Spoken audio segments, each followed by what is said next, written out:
அகிலம் டிவி நேயர்களுக்கு வணக்கம். இன்றைய நாளுக்கான மதிய நேர பிரதான செய்திகள். விரிவான செய்திகளுக்குள் செல்லும் முன்னதாக முதலில் இன்றைய தலைப்புச் செய்திகள். லாஃப் எரிவாயுவின் விலை தொடர்பில் வெளியான தகவல். இலங்கைக்கான வாகன இறக்குமதி குறித்து வெளியான தகவல். மானிய விலையில் உரப்பொதி மகிழ்ச்சி தகவல். கல்வி அமைச்சு வெளியிட்டுள்ள முக்கிய அறிவிப்பு. ரணிலின் உரிமைய திட்டத்தில் நிதி மோசடி, 2 கைது. கொழும்பில் உள்ள அமெரிக்க தூதரகம் விடுத்த அறிவிப்பு. வவுனியா நோக்கி பயணித்த பஸ் விபத்து. கரூரில் இரவோடு இரவாக நடந்த பிரேத பரிசோதனை, மர்மங்களுக்கு இடையில் வெளியான உண்மை. பிலிப்பைன்ஸில் நிலநடுக்கம், 26 பேர் உயிரிழப்பு. தொடர்பான விரிவான செய்திகள். மாதாந்திர விலை திருத்தத்தின்படி லாஃப் எரிவாயுவின் விலை குறித்த அறிவிப்பை நிறுவனம் வெளியிட்டுள்ளது. அதன்படி அக்டோபர் மாதத்திற்கான லாஃப் சமையல் எரிவாயு விலையில் எந்த மாற்றமும் இருக்காது என்று அதன் பணிப்பாளர் நிரோஷன் ஜே பீரிஸ் தெரிவித்துள்ளார். அதன்படி 12.5 கிலோகிராம் எடையுள்ள எரிவாயு சிலிண்டரின் விலை ரூபாய் 4100 5 கிலோகிராம் எடையுள்ள எரிவாயு சிலிண்டரின் விலை ரூபாய் 1645 உள்ளது. இலங்கையில் வாகன இறக்குமதி மீதான கட்டுப்பாடுகள் நீக்கப்பட்டதற்கு அமைய 2025 ஆண்டு ஜனவரி மாதம் முதல் ஆகஸ்ட் மாதம் வரையிலான 8 மாத காலப்பகுதியில் நாட்டிற்குள் வாகன இறக்குமதிக்காக செலவிடப்பட்ட தொகை குறித்து தகவல் வெளியாகியுள்ளது. அதன்படி குறித்த காலப்பகுதியில் வாகன இறக்குமதிக்காக 1007.5 மில்லியன் அமெரிக்க டாலர்கள் செலவிடப்பட்டுள்ளதாக இலங்கை மத்திய வங்கி தெரிவித்துள்ளது. இலங்கை மத்திய வங்கி வெளியிட்ட 2025 ஆண்டு ஆகஸ்ட் மாதத்திற்கான வெளிநாட்டு பிரிவு செயல்திறன் அறிக்கையில் இந்த விடயம் குறிப்பிடப்பட்டுள்ளது. இந்த ஆண்டு ஒரே மாதத்தில் அதிகபட்ச வாகன இறக்குமதி செலவு கடந்த ஆகஸ்ட் மாதம் பதிவாகியுள்ளதாக சுட்டிக்காட்டப்படுகின்றது. இந்த நிலையில் அதற்காக 255.7 மில்லியன் அமெரிக்க டாலர்கள் செலவிடப்பட்டதாக தெரிவிக்கப்பட்டுள்ளது. அந்த வகையில் 2025 ஆண்டில் இதுவரை ஒவ்வொரு மாதமும் நாட்டிற்குள் வாகன இறக்குமதிக்காக மேற்கொள்ளப்பட்ட செலவு விவரம் இவ்வாறு அமைந்துள்ளது. ஜனவரியில் 29.1 மில்லியன் அமெரிக்க டாலர்களும், பிப்ரவரியில் 22.3 மில்லியன் அமெரிக்க டாலர்களும், மார்ச்சில் 54.0 மில்லியன் அமெரிக்க டாலர்கள், ஏப்ரலில் 145.6 மில்லியன் அமெரிக்க டாலர்கள், மேயில் 125.2 மில்லியன் அமெரிக்க டாலர்கள், ஜூனில் 169.6 மில்லியன் அமெரிக்க டாலர்கள், ஜூலையில் 206 மில்லியன் அமெரிக்க டாலர்கள், ஆகஸ்டில் 255.7 மில்லியன் அமெரிக்க டாலர்களும் செலவிடப்பட்டுள்ளமை குறிப்பிடத்தக்கது. QR குறியீட்டு முறை மூலம் சிறு மற்றும் நடுத்தர தேயிலை தோட்ட உரிமையாளர்களுக்கு உரமானியம் வழங்கும் செயற்பாடு அரசாங்கத்தினால் முன்னெடுக்கப்பட உள்ளது. குறித்த திட்டம் இன்று முதல் நடைமுறைப்படுத்த உள்ளதாக தெரிவிக்கப்படுகின்றது. இதன்படி பயனாளிகள் QR குறியீட்டை தயாரித்து தேசிய உர செயலகத்தில் பதிவு செய்யப்பட்ட உர நிறுவனங்களிடமிருந்து உரத்தை பெற முடியும் என அரசாங்கம் அறிவித்துள்ளது.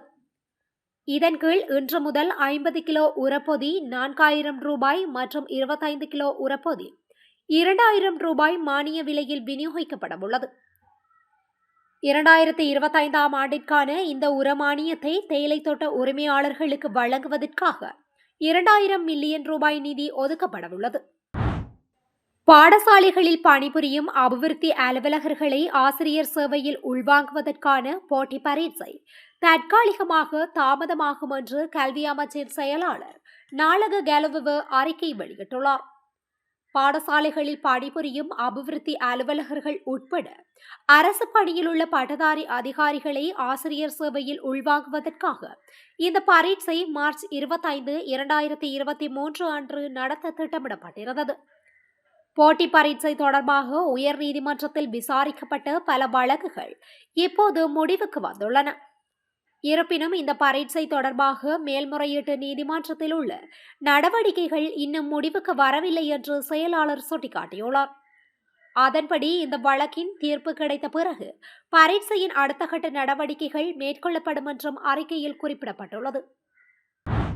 உரிமைய திட்டத்தின் கீழ் நிரந்தர பத்திரங்களை வழங்குவதாக வாக்குறுதி அளித்து சுமார் 100 மில்லியன் ரூபாவை மோசடி செய்த குற்றச்சாட்டின் பேரில் சந்தேகத்தின் பேரில் இருவர் கைது செய்யப்பட்டுள்ளனர். குறித்த சந்தேக நபர்கள் இருவரையும் குற்றப்புலனாய்வு பிரிவினர் கைது செய்துள்ளனர். இதன்போது மோசடியில் ஈடுபட்டதாக சந்தேகிக்கப்படும் 43 வயதுடைய பெண்ணொருவர் கடந்த 26ஆம் திகதி கைது செய்யப்பட்டு நீதிமன்றத்தில் முன்னிலைப்படுத்தப்பட்ட பின்னர் விளக்கமறியலில் வைக்கப்பட்டுள்ளார்.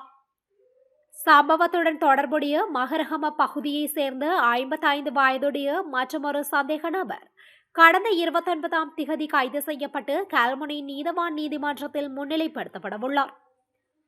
இதேவேளை சந்தேக நபர் மோசடியாக பெற்ற பணத்தில் 2 மில்லியன் ரூபாவை முடக்க நீதிமன்றத்திடமிருந்து உத்தரவு பெறவும் விசாரணை அதிகாரிகள் நடவடிக்கை மேற்கொண்டுள்ளனர்.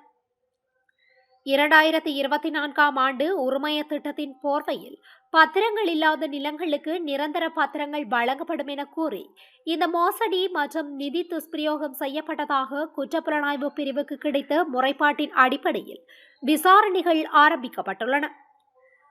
உரிமைய தேசிய வேலை திட்டம் முன்னாள் ஜனாதிபதி ரணில் விக்ரமசிங்கவின் ஆட்சியின் போது செயற்படுத்தப்பட்டமை குறிப்பிடத்தக்கது. அமெரிக்காவிலும் வெளிநாடுகளில் உள்ள அமெரிக்க தூதரகங்களில் கடவுச்சீட்டு மற்றும் விசா சேவைகள் தொடரும் என கொழும்பில் உள்ள அமெரிக்க தூதரகம் அறிவித்துள்ளது. கொழும்பில் உள்ள அமெரிக்க தூதரகம் இன்று வெளியிட்டுள்ள ஒரு பதிவில் ஒதுக்கீட்டில் தாமதம் ஏற்பட்டாலும் முழு செயற்பாடுகள் மீண்டும் தொடங்கும் வரை அவசர பாதுகாப்பு தகவல்கள் மட்டுமே பகிரப்படும் என்றும் தூதரகம் தெரிவித்துள்ளது. மேலும் தூதரக சேவைகள் மற்றும் செயல்பாட்டு நிலை குறித்த புதுப்பிப்புகள் அமெரிக்க வெளியுறவுத்துறையின் அதிகாரப்பூர்வ வலைத்தளமான travel.state.government மற்றும் http://travel.state.government கிடைக்கின்றன என்றும் அமெரிக்க தூதரகம் அறிக்கையில் குறிப்பிட்டுள்ளது. முல்லைத்தீவு ஒட்டி சுட்டான் ஆடை தொழிற்சாலை ஊழியர்களை ஏற்றிக்கொண்டு வவுனியா நோக்கி பயணித்த பஸ் இன்று புதன்கிழமை அதிகாலை ஒட்டி சுட்டான் சந்தியில் விபத்துக்குள்ளாகியுள்ளது. ஒட்டி சுட்டான் சந்தி பகுதியின் நடுவே அமைக்கப்பட்டிருந்த இரும்பு கம்பத்துடன் மோதியே இந்த விபத்து சம்பவம் இடம்பெற்றுள்ளது. இந்நிலையில் பஸ்ஸில் பயணித்த ஆடை தொழிற்சாலை ஊழியர்கள் சிலர் விபத்தில் காயங்களும் விபத்தில் காயமடைந்தவர்கள் ஒட்டி சுட்டான் பிரதேச வைத்தியசாலையிலும் அனுமதிக்கப்பட்டுள்ளனர். மேலும் விபத்து தொடர்பில் ஒட்டி சுட்டான் போலீசார் விசாரணைகளை முன்னெடுத்துள்ளமை குறிப்பிடத்தக்கது. கடந்த சனிக்கிழமை தமிழக வெற்றி கழகத்தின் பிரசார கூட்டத்தில் நெரிசல் ஏற்பட்டு 40க்கும் மேற்பட்டோர் உயிரிழந்தனர். இவ்விடயம் தமிழக அரசியல் பரபரப்பில் பெரும் பரபரப்பை ஏற்படுத்திய நிலையில் பல்வேறு குற்றச்சாட்டுகள் முன்வைக்கப்பட்டன. இந்நிலையில் சம்பவம் நடந்த அன்றே உயிரிழந்தவர்களுக்கு அவசரமாக பிரேத பரிசோதனை நடத்தப்பட்டதாக தெரிவிக்கப்பட்டது. மாலை 6 மணிக்கு பின்னர் பிரேத பரிசோதனை மேற்கொள்ள முடியாதென்ற போதும் அவசரமாக ஏன் பிரேத பரிசோதனை நடத்தப்பட்டது என தாவேக தலைவர் விஜய் தரப்பிலிருந்து கேள்வி எழுப்பப்பட்டது. எனவே இது குறித்து தமிழக அரசு தரப்பிலிருந்து இதற்கான காரணம் வெளியிடப்பட்டது. இது தொடர்பாக சுகாதாரத்துறை செயலாளர் கூறுகையில், கரூர் மருத்துவமனையில் மொத்தம் சில மருத்துவர்கள் தாதியர்கள் உள்ளனர். மேலும் அன்றைய தினம்தான் சேலத்தில் பொது சுகாதார மாநாடு நடைபெற்றது. அந்த மாநாட்டில் நிறைய மருத்துவர்கள் கலந்து கொண்டனர். நானும் அதில் பங்கேற்றிருந்தேன். இந்த செய்தி வந்ததும் அந்த மருத்துவர்களை கரூர் அனுப்பி வைத்துவிட்டோம். பொதுவாகவே பிரேத பரிசோதனை தொடர்பான வழக்குகளில் சீக்கிரம் செய்து கொடுக்க கூறியே அறிவுறுத்தல்கள் வரும். இதுபோன்ற பெரிய சம்பவங்களில் தீவிரத்தன்மை அதிகமாகவே இருக்கும். காலை 6 மணி முதல் மாலை 6 மணி வரைதான் பிரேத பரிசோதனை செய்ய வேண்டுமென்றாலும் இதுபோன்ற நிகழ்வுகளில் கலெக்டர் அனுமதியுடன் இரவில் பிரேத பரிசோதனை செய்யலாம் என விதி இருந்தது. குறித்த பிணவரையில் அதிகபட்சம் 28 உடல்களை வைத்துக் கொள்ளலாம். ஆனால் ஏற்கனவே சில உடல்கள் இருந்தன. அன்றைய தினம் அண்டை மாவட்டங்களிலிருந்தும் மருத்துவர்கள் வந்தனர். மேலும் ஒரு உடலை பிரேத பரிசோதனை செய்ய குறிப்பிட்ட காலமாகும். இதுபோன்ற சூழல்களில் தாமதமாக ஆக மக்களிடையே பதற்றம் அதிகமாகும். இரவு 2 மணிக்கு பிறகு பிரேத பரிசோதனை தொடங்கப்பட்டாலும் கூட 40 பேரின் உடல்களையும் பிரேத சோதனை செய்ய மறுநாள் மாலை 4 மணி ஆகிவிட்டது. காலை 6 மணிக்கு பிரேத பரிசோதனை தொடங்கியிருந்தால் மறுநாள் வரை நீடித்திருக்கும். அதன்போது மக்களிடையே வேதனையும் கோபமும் அதிகமாகவே இருக்கும். ஏற்கனவே உறவுகளை இழந்த மக்கள் உடல்கள் கிடைக்காமல் வேதனை அடைவார்கள் என விளக்கம் அளித்துள்ளதாக இந்திய ஊடகங்கள் செய்தி வெளியிட்டுள்ளன. மத்திய பிலிப்பைன்ஸில் நேற்று 6.9 ரிக்டர் அளவிலான நிலநடுக்கம் ஏற்பட்டதில் 26 பேர் உயிரிழந்துள்ளனர். செபு நபர கடற்கரைக்கு அருகில் இந்நிலநடுக்கம் ஏற்பட்டதாக வெளிநாட்டு தகவல்கள் தெரிவிக்கின்றன. இந்நிலநடுக்கத்தில் மேலும் 147 பேர் காயமடைந்ததாக கூறப்படுகின்றது. இந்நிலநடுக்கத்தில் மின்சாரம் துண்டிக்கப்பட்டு கட்டடங்களுக்கு பலத்த சேதம் ஏற்பட்டுள்ளது.